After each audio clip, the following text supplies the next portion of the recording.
Namo tassa bhagavato arahato sama sambuddhassa. Namo tassa bhagavato arahato sama sambuddhassa. Namo tassa bhagavato arahato sama sambuddhassa. Selamat pagi, Soti Hontu, Namo Buddhaya. Pada pagi hari yang cerah ini, yang penuh berkah dan masih dalam suasana Imlek, izinkan saya sekali lagi untuk menyampaikan selamat tahun baru Imlek 2577 Hong Sili Gong Si Facai. Semoga kita semua diberkahi kesehatan, usia panjang, rezeki, dan kebahagiaan. Marilah kita selalu memanjatkan syukur karena kita semua bisa berkumpul pada pagi hari ini melaksanakan puja bakti di Metawihara Tegal, bisa mendengarkan dan merenungkan Dhamma. Semoga melalui pendengaran Dhamma, kita semua memperoleh keyakinan. Dan keyakinan yang sudah kita peroleh bisa semakin bertambah, kebijaksanaan kita juga semakin berkembang, serta kehidupan kita menjadi lebih baik dan bermanfaat bagi sesama. Terima kasih kepada Divisi Dhamma yang telah memberikan kesempatan saya untuk mengisi Dhamma Desana pada pagi hari ini. Pada pagi hari ini saya akan membawakan sebuah tema, yaitu hubungan sila dan hiri otapa.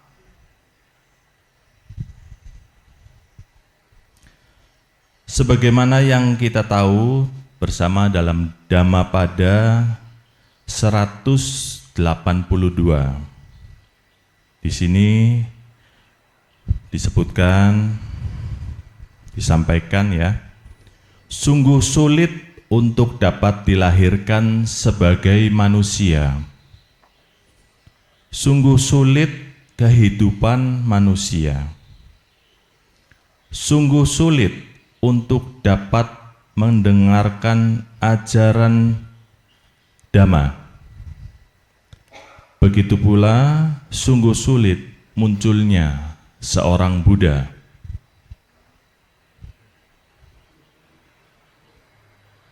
Dapat terlahir sebagai manusia itu merupakan sebuah berkah langka dan keberuntungan yang besar. Jadi kita semua yang berkumpul di ruangan Dhammasala ini pada kehidupan ini terlahir sebagai manusia. Itu adalah sebuah keberuntungan, sebuah berkah yang langka. Sebetulnya hal itu disampaikan juga di beberapa sutta-sutta yang lain. Sulit sekali. Nah, karena kita beruntung, ya, terus kemudian kita di sini menjadi umat Buddha, kita dapat mengenal Dhamma, dapat mengenal ajaran Sang Buddha. Itu juga sebuah berkah yang sangat luar biasa. Sebuah keberuntungan lagi, jadi kita beruntungnya itu double-double. Jadi semakin apa, semakin susah juga untuk kita bisa mencapai di titik ini sebetulnya. Jadi kita ini harus selalu bersyukur karena kita sudah memperoleh berkah yang luar biasa dalam kehidupan ini.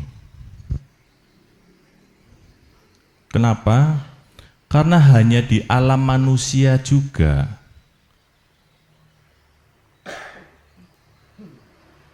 para calon Buddha itu dilahirkan dan dapat mencapai pencerahan sempurna menjadi Buddha. Jadi kita semua pun memperoleh kesempatan juga bisa mencapai pencerahan seperti yang telah diperoleh atau didapat oleh Guru Agung kita. Jadi kita semua mempunyai kesempatan yang sama karena kita lahirnya di alam manusia. Kemudian dalam Dhammapada 183 kita juga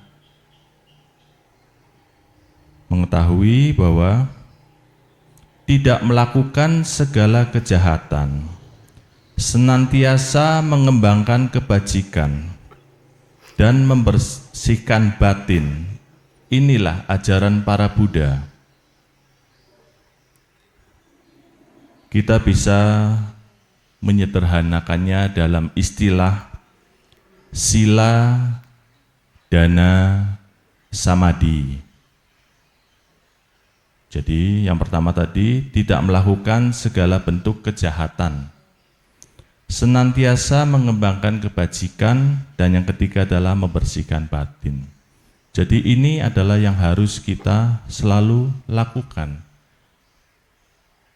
Karena ini adalah ajaran Buddha.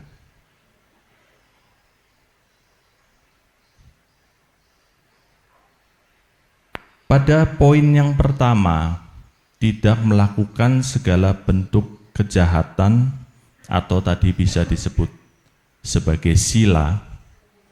Kita semua umat Buddha tahu bahwa kita itu memiliki Pancasila.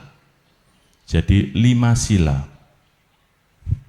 Apa saja 5 sila itu? Yang pertama kan kita menghindari untuk tidak membunuh makhluk hidup. Yang kedua, kita menghindari untuk tidak mencuri. Yang ketiga, kita menghindari untuk tidak berbuat asusila. Yang ketiga adalah menghindari untuk tidak berbohong. Ya. Dan yang kelima adalah menghindari untuk tidak minum minuman yang membuat kita kehilangan kesadaran atau mabuk. Ya. Sila itu adalah perlindungan diri. Jadi dengan kita melatih sila, maka kita akan melindungi diri kita. Orang yang menjaga silanya, maka dia tidurnya akan nyenyak, hatinya merasa ringan, tidak dihantui rasa bersalah. Dengan menjaga sila, atau kita sebut juga ada istilah moralitas, ya, seseorang dapat terlahir kembali di alam bahagia. Hal tersebut disampaikan dalam beberapa sutta yang saya temui adalah di dalam Majjhima Nikaya ayat 41 dan Majjhima Nikaya ayat 135. Jadi di situ disebutkan bahwa apabila kita menjaga sila kita, menjaga moralitas kita, maka kita akan dapat terlahir di alam bahagia, terlahir kembali, ya. Karena kita kan mengenal roda samsara, ya. Jadi kita itu terus terlahir kembali sebelum kita mencapai nibbana. Sebagaimana yang kita tahu, alam bahagia itu dalam ajaran Sang Buddha itu dibagi kan, yang paling rendahnya apa? Alam manusia. Di bawah alam manusia itu adalah alam penderitaan, alam ketidakbahagiaan. Jadi, hanya dengan kita menjaga sila saja, hanya dengan kita menjaga moralitas kita saja, kita dapat lahir kembali di alam bahagia, minimalnya sebagai manusia lagi. Jadi penting sekali itu sila.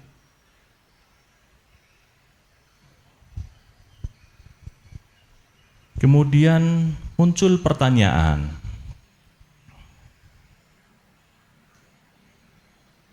kadang kan kita seringkali menjalankan sila itu contoh saja. Ambil yang paling simpel, kita menghindari untuk tidak menghindari pencurian ya, menghindari mencuri. Nah, kadang kita kan tidak mengambil barang orang lain yang tidak diberikan, itu kan pengertian lebih lanjutnya.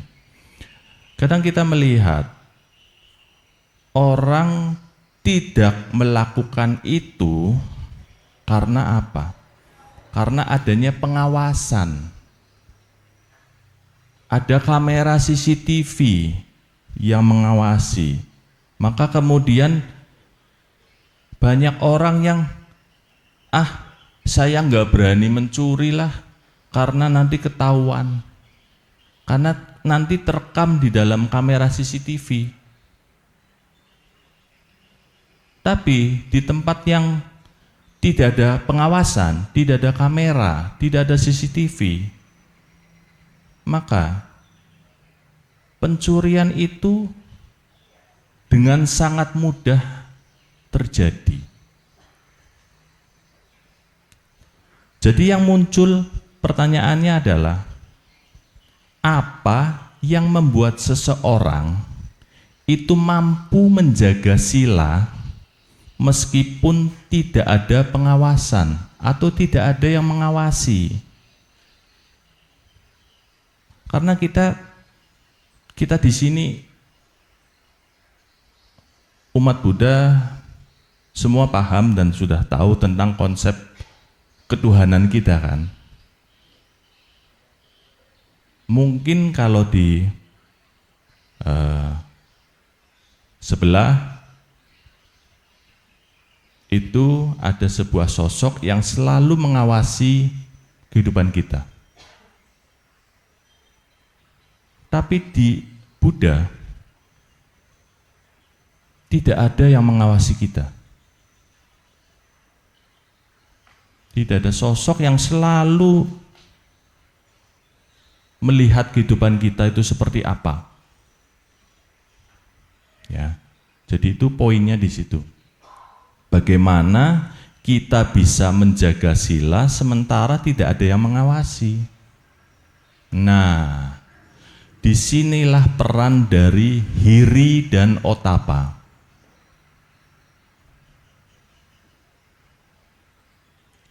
Apa itu hiri dan apa itu otapa? Hiri adalah rasa malu untuk berbuat jahat atau rasa malu untuk berbuat yang buruk. Malu di sini bukan karena takut dipermalukan oleh orang lain ya, tapi malu kepada diri sendiri. Jadi kita itu nanti akan muncul pemikiran, hal ini atau perbuatan ini tidak pantas saya lakukan. Ya. Malu karena sadar perbuatan buruk kita itu tidak sesuai dengan nilai-nilai moral. tidak sesuai juga dengan hati nurani, dan tidak sesuai dengan ajaran Dhamma. Jadi, hiri adalah harga diri moral. Itu hiri.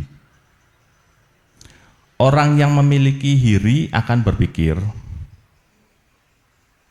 saya adalah umat Buddha. Saya telah berlindung kepada Buddha, Dhamma, dan Sangha.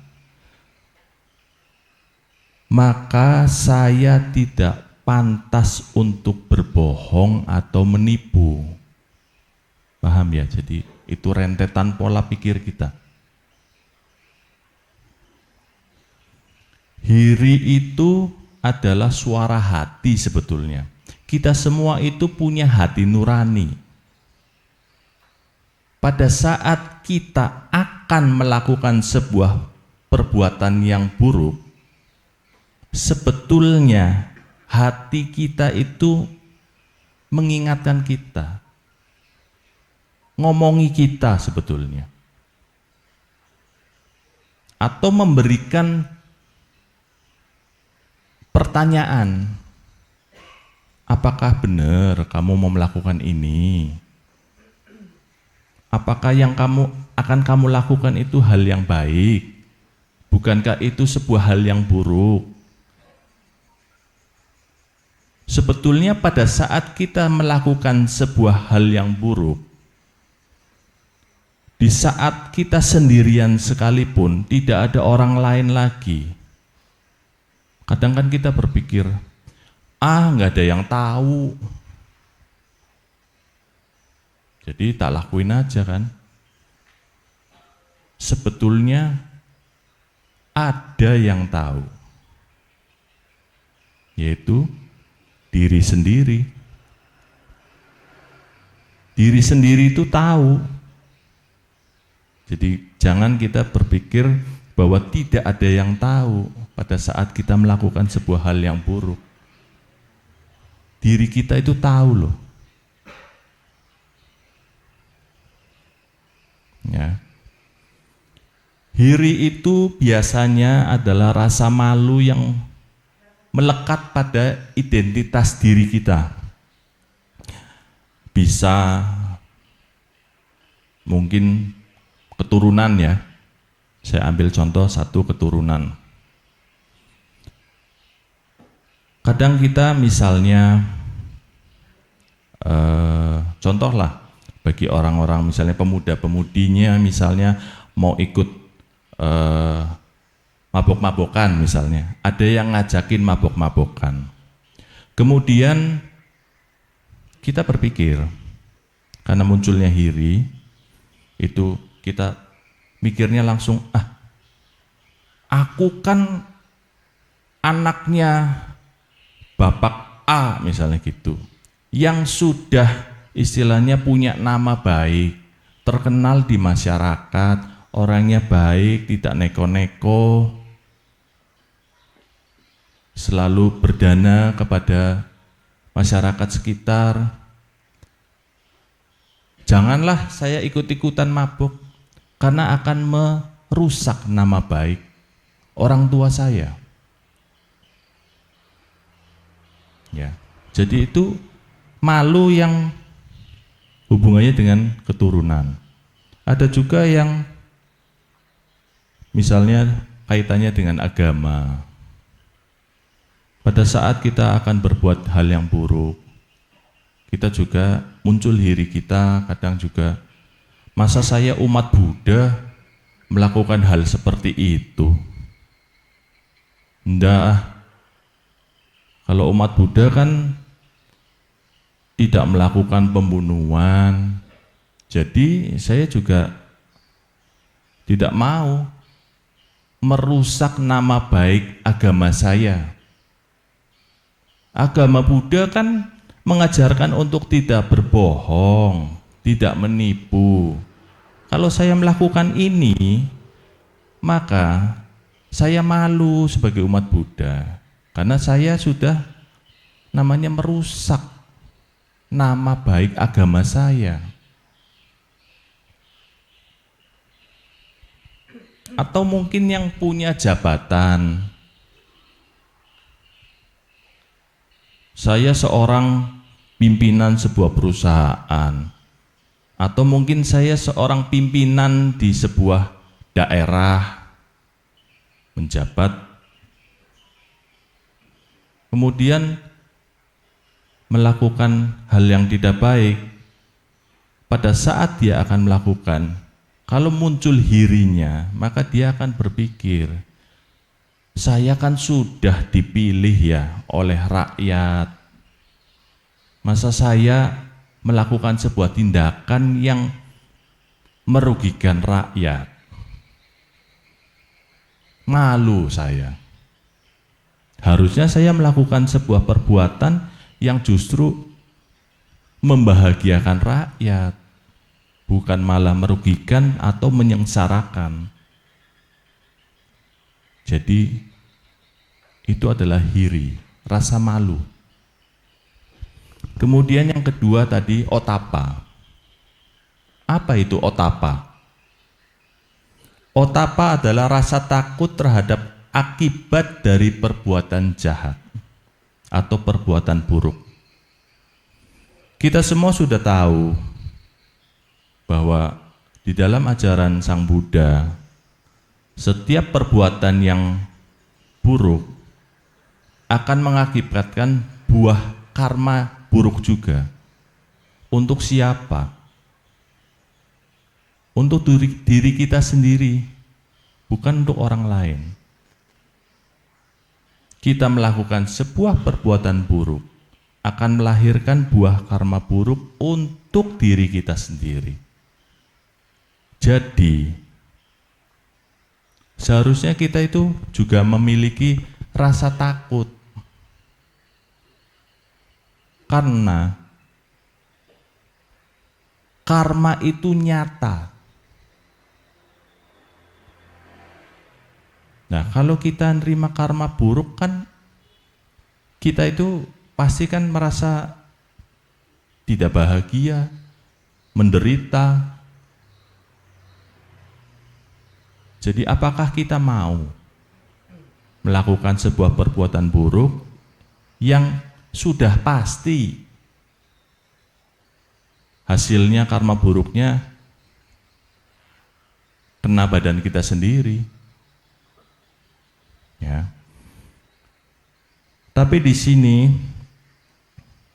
itu harus takut yang positif ya, takut yang bijaksana, bukan takut yang negatif.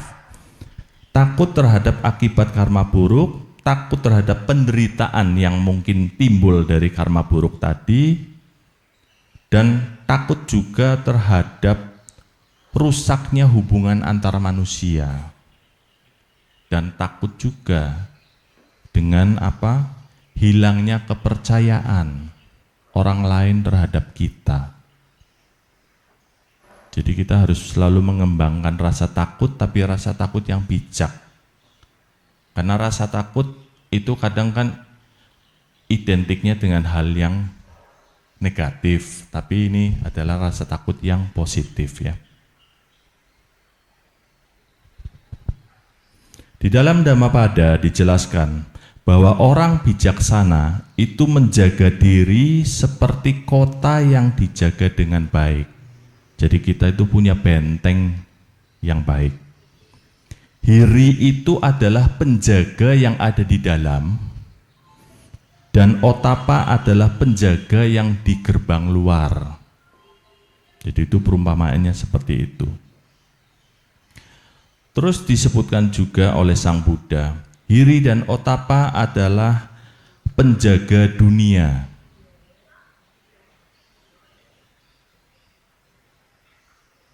Apa artinya? Karena keduanya tadi itu menjaga manusia agar tetap hidup dalam moralitas. Bayangkan jika manusia tidak memiliki rasa malu dan tidak memiliki rasa takut saat dia melakukan perbuatan buruk. Maka orang bisa mencuri dengan tanpa merasa bersalah, Orang bisa berbohong dengan tanpa ada rasa malu-malu, dan orang bisa menyakiti sesama tanpa ada penyesalan. Begitu gampangnya aja. Nah, kalau hal tersebut terjadi, maka lingkungan kita itu menjadi apa? Menjadi tidak nyaman, tidak enak didiami.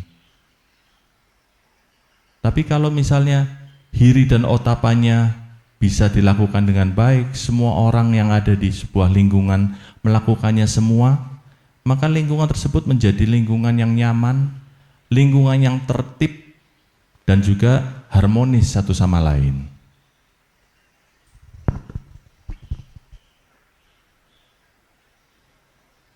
Jadi hiri dan otapa itu selalu melengkapi sebuah pasangan. Lalu kemudian hubungannya apa? Tadi sila dan hiri otapa. Pada saat kita melaksanakan sila, maka hiri dan otapa itu adalah tadi penyokongnya, yang menjaganya. Karena kalau misalnya kita tidak menjalankan hiri dan otapa, maka sila itu hanya sebuah formalitas, sebuah aturan yang kosong. Saya beri perumpamaan seperti gini. Kita tahu lampu lalu lintas ya, merah, hijau, kuning itu kan. Di setiap pertigaan atau perempatan kan selalu ada. Analogikan atau umpamakan lampu lalu lintas itu adalah sila. Jika kita tidak memiliki hiri dan otapa, lampu lalu lintasnya itu nyala merah, kita terabas aja jalan terus. Atau belok kiri langsung.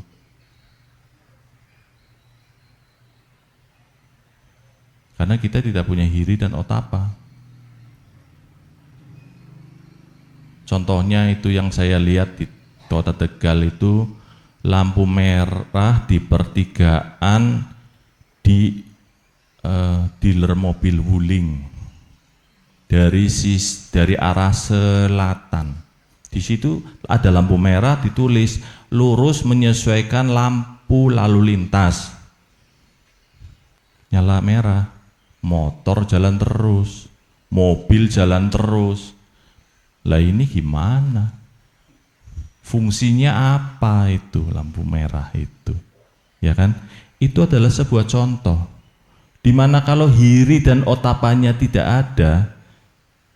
ada sila, ada Pancasila yang diberikan oleh Sang Buddha, kita akan terus melanggar. Dan melanggarnya tidak merasa bersalah loh. Tenang aja. Nggak ada yang tahu.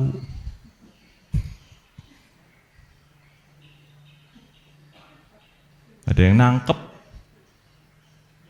Ya, jadi itu perumpamaannya adalah seperti itu. Apabila kita memiliki hiri dan otapa yang kuat, maka sila kita pun akan kokoh. Itu pasti.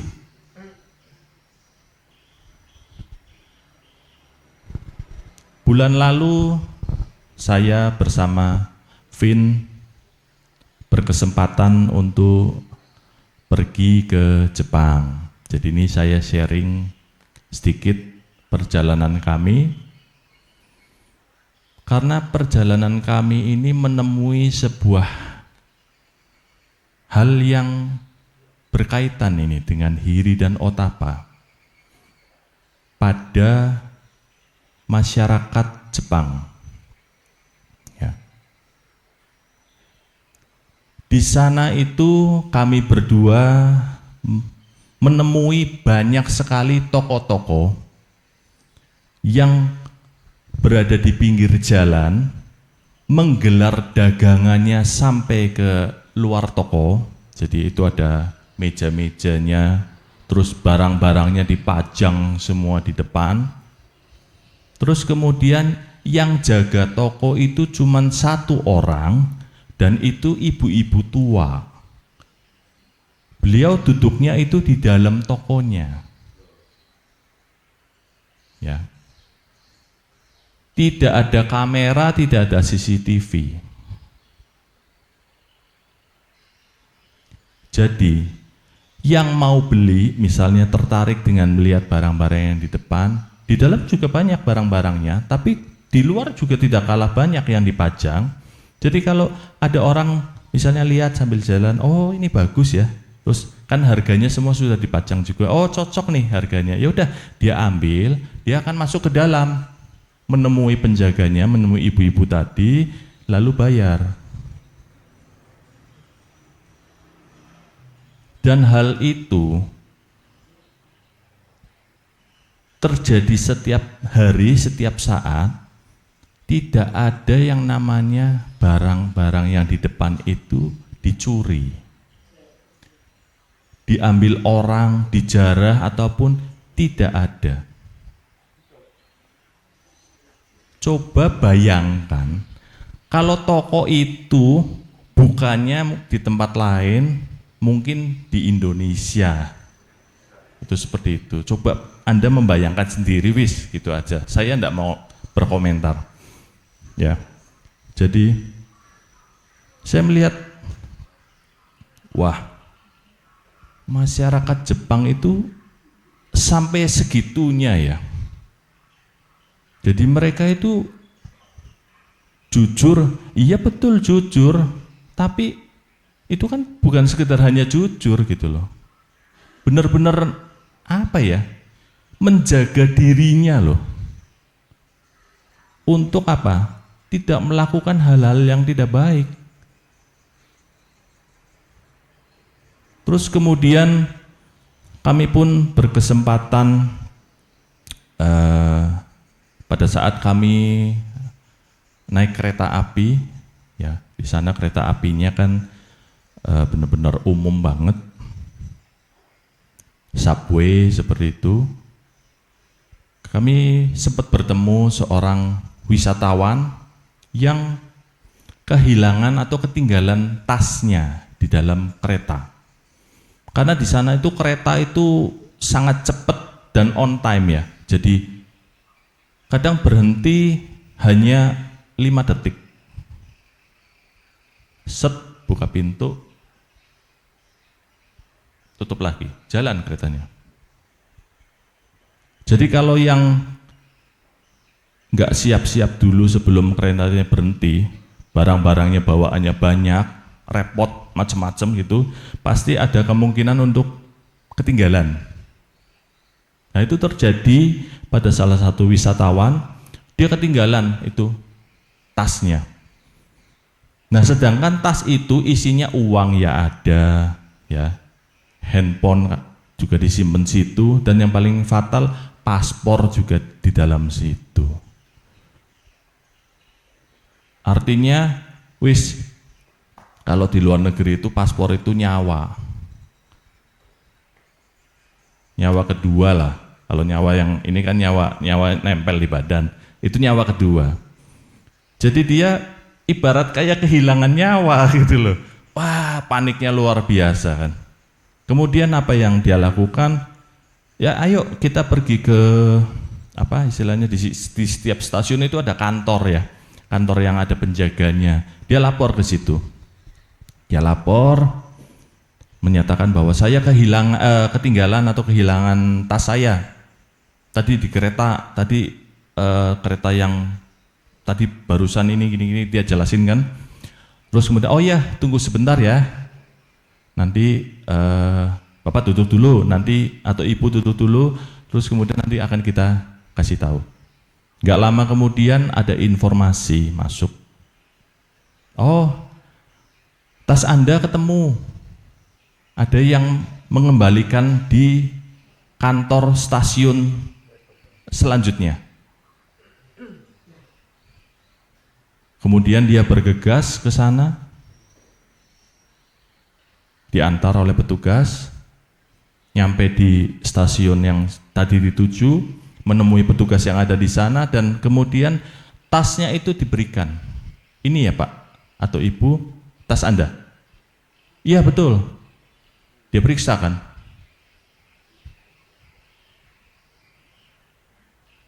Uangnya utuh, handphonenya ada, paspornya ada, lengkap, tidak berkurang satupun.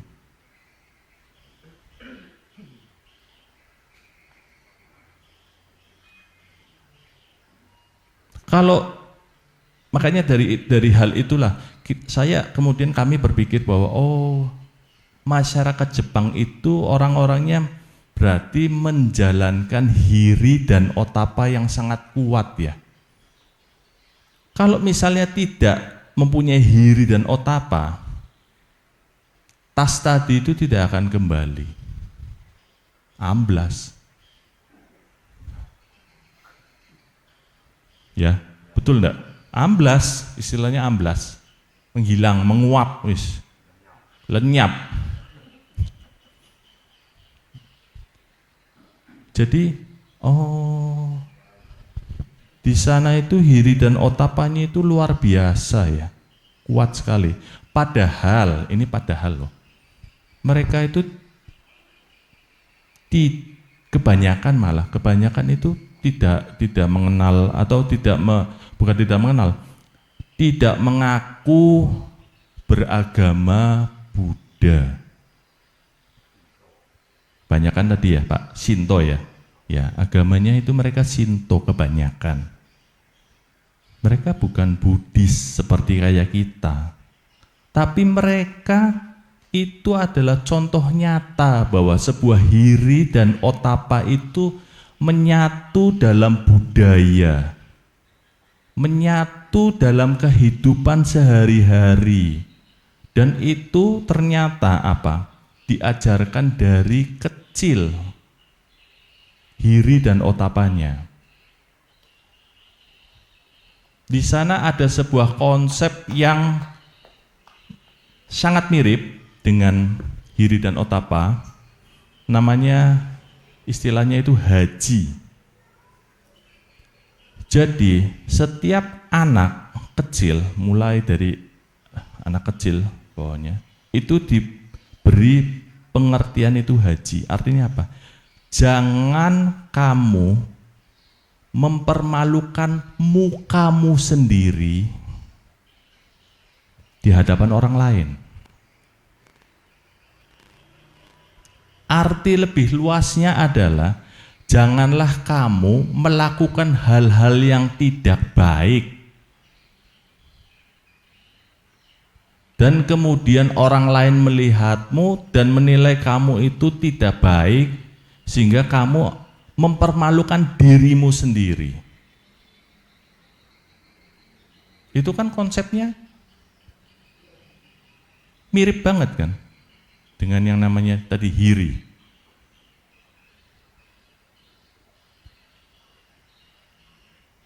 Itu diajarkan dari kecil.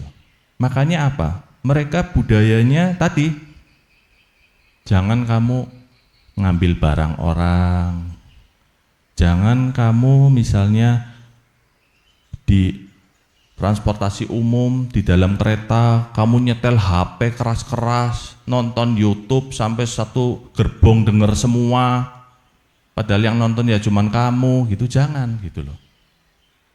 Di sana, di dalam kereta api, itu sunyi. Semua orang sibuk nonton HP semua, tapi tidak ada suaranya semua. Mereka semua pakai, apa sebutannya ini? Headphone. Nonton video iya, nonton apapun iya, tapi tidak ada suaranya semua handphonenya. Begitu ada yang bunyi, misalnya mungkin orang asing biasanya, bunyi apa nonton apa langsung satu gerbong nengok semua ngeliatin dia, ya. Artinya apa? Kalau itu yang terjadi pada orang Jepang, itu melakukan itu dan satu gerbong ngeliatin dia semua, dia itu malunya luar biasa loh.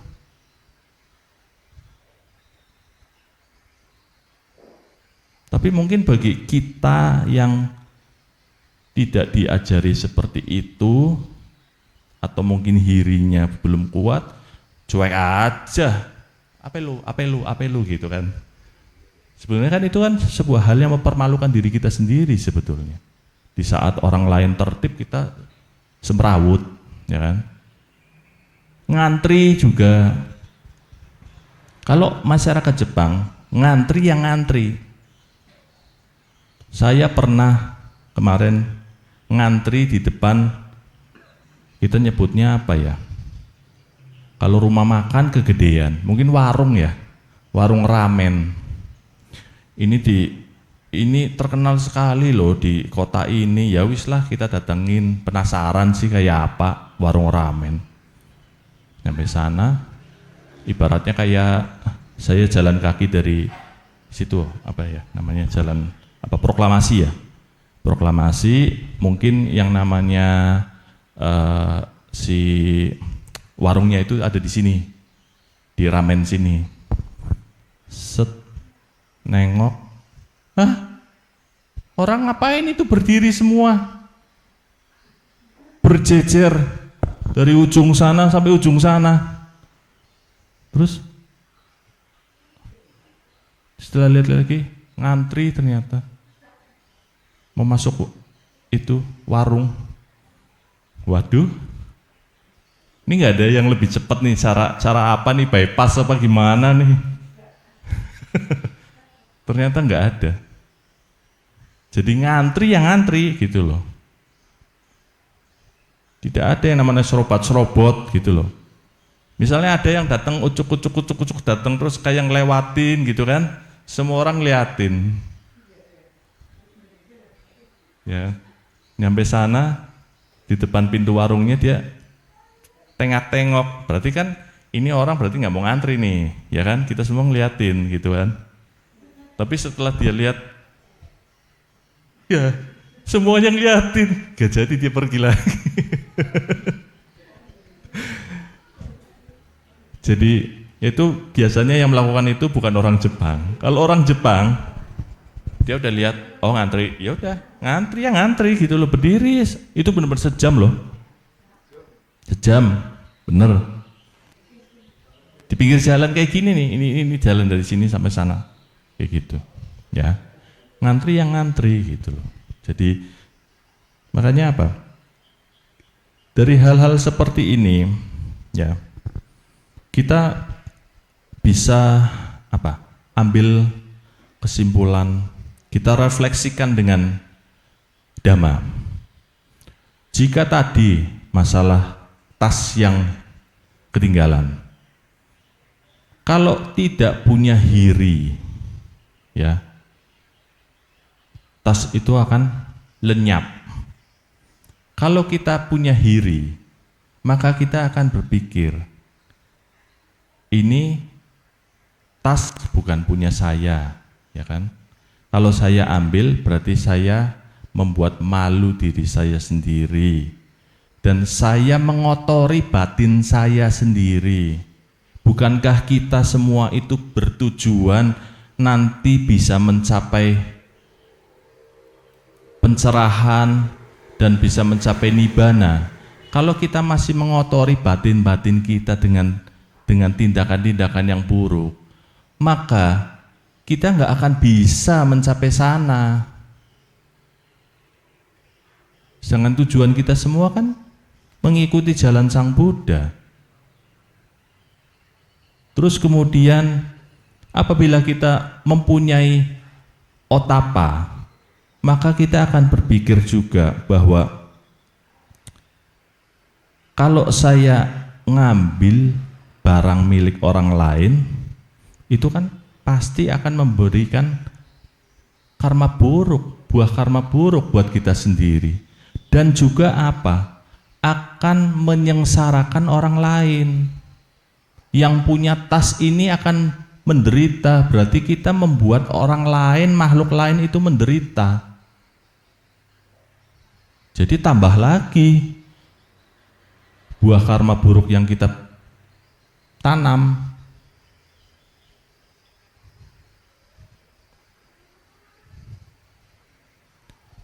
Dengan hal-hal yang tadi saya sudah sampaikan beberapa contoh, maka kita bisa mengambil pelajaran penting. Jadi, hiri dan otapa itu harus selalu kita kembangkan, harus kita latih. Hati nurani kita itu selalu mengingatkan pada saat kita akan melakukan hal-hal yang buruk. Maka latihlah kepekaan hati nurani kita, agar kita jangan sampai melakukan perbuatan yang buruk. Ingatlah selalu bahwa setiap perbuatan buruk yang kita lakukan itu akan membawa karma buruk buat kita. Jadi jangan sampai kita lakukan juga perbuatan buruk itu. Ya, dengan hiri dan otapa maka kehidupan kita menjadi nyaman, tentram, damai, harmonis. Kemudian yang menjadi pertanyaan selanjutnya, gimana sih caranya melatih, menumbuhkan hiri dalam diri kita? Yang pertama itu mengembangkan kesadaran diri. Seringkali kita melakukan introspeksi, ya. Sebelum kita melakukan sebuah perbuatan, tanyakan pada diri kita sendiri, apakah perbuatan ini baik atau apakah perbuatan ini buruk?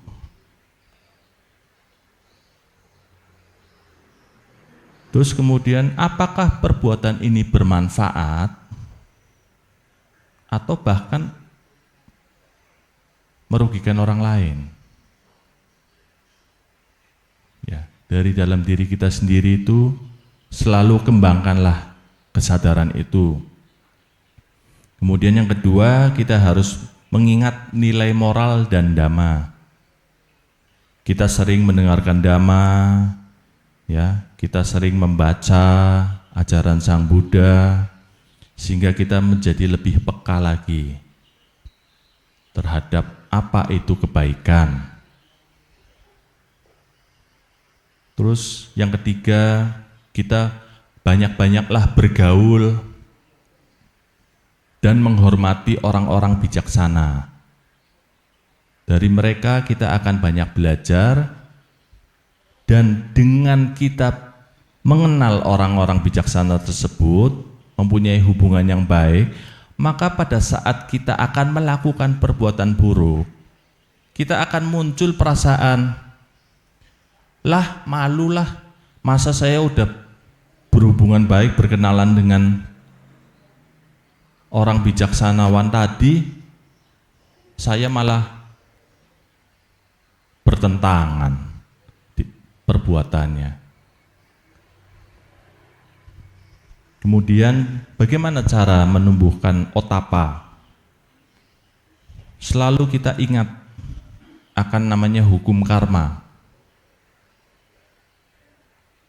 Buah baik, berbuah dari perbuatan baik akan menghasilkan karma baik buat kita. Ya. Buah dari sebuah perbuatan yang buruk, ya balik lagi, karma buruk juga buat kita. Sebuah hukum yang adil, nyata, akan terjadi pada diri kita sendiri, kita yang menanggung sendiri.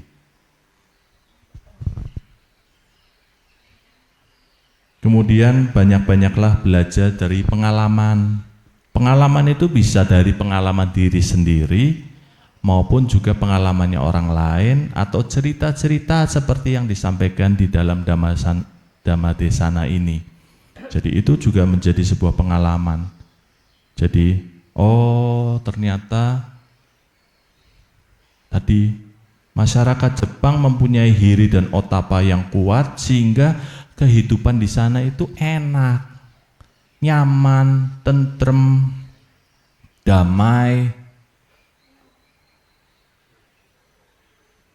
tidak ada rasa khawatir, menjalani hidup ya dengan benar-benar nyaman gitu loh. Nggak ada was-was. Bandingkan kalau misalnya di tempat yang hiri dan otapannya tidak ada, waduh kita puyeng.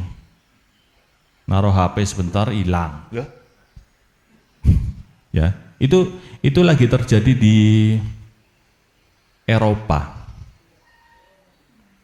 Eropa itu dulu nyaman, tentrem, damai, tapi sekarang sudah tidak lagi.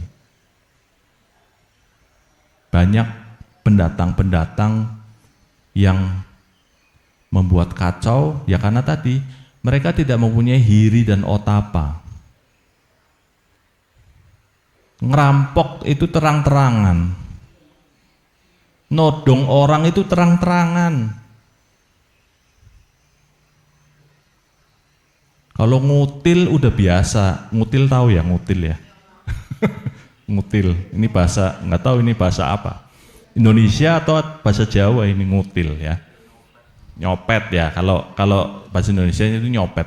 Kalau nyopet itu udah umum ya. Oh gitu. Oh ada perbedaan gender.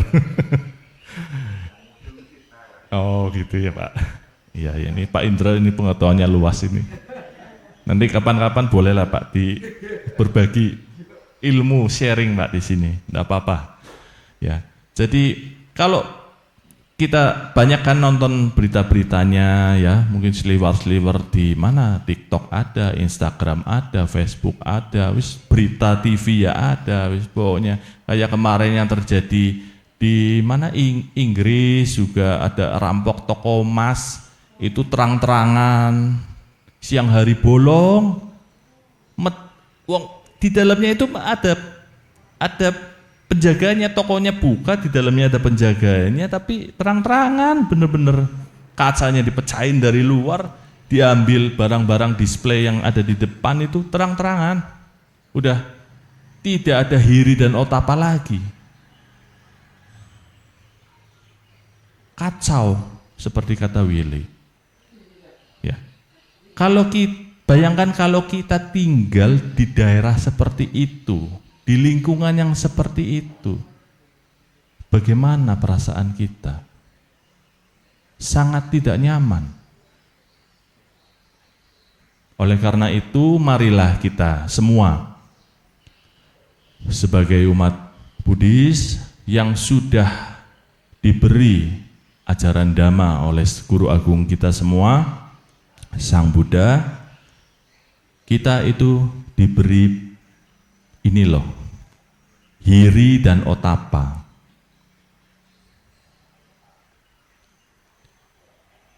Dijalankan, dilakukan dengan tujuan agar kita bisa selalu menjaga sila kita, moralitas kita semua, sehingga apa?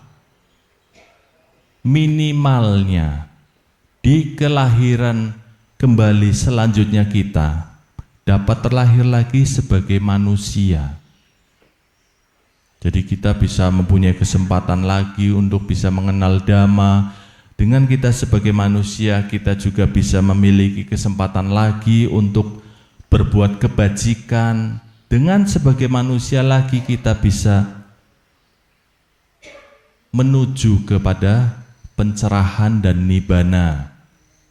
Itu kan menjadi tujuan kita semua umat Buddhis.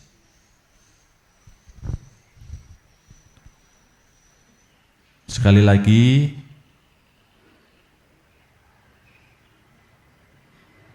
jalankan hiri dan otapa setiap hari sehingga kita selalu dapat menjaga sila-sila kita.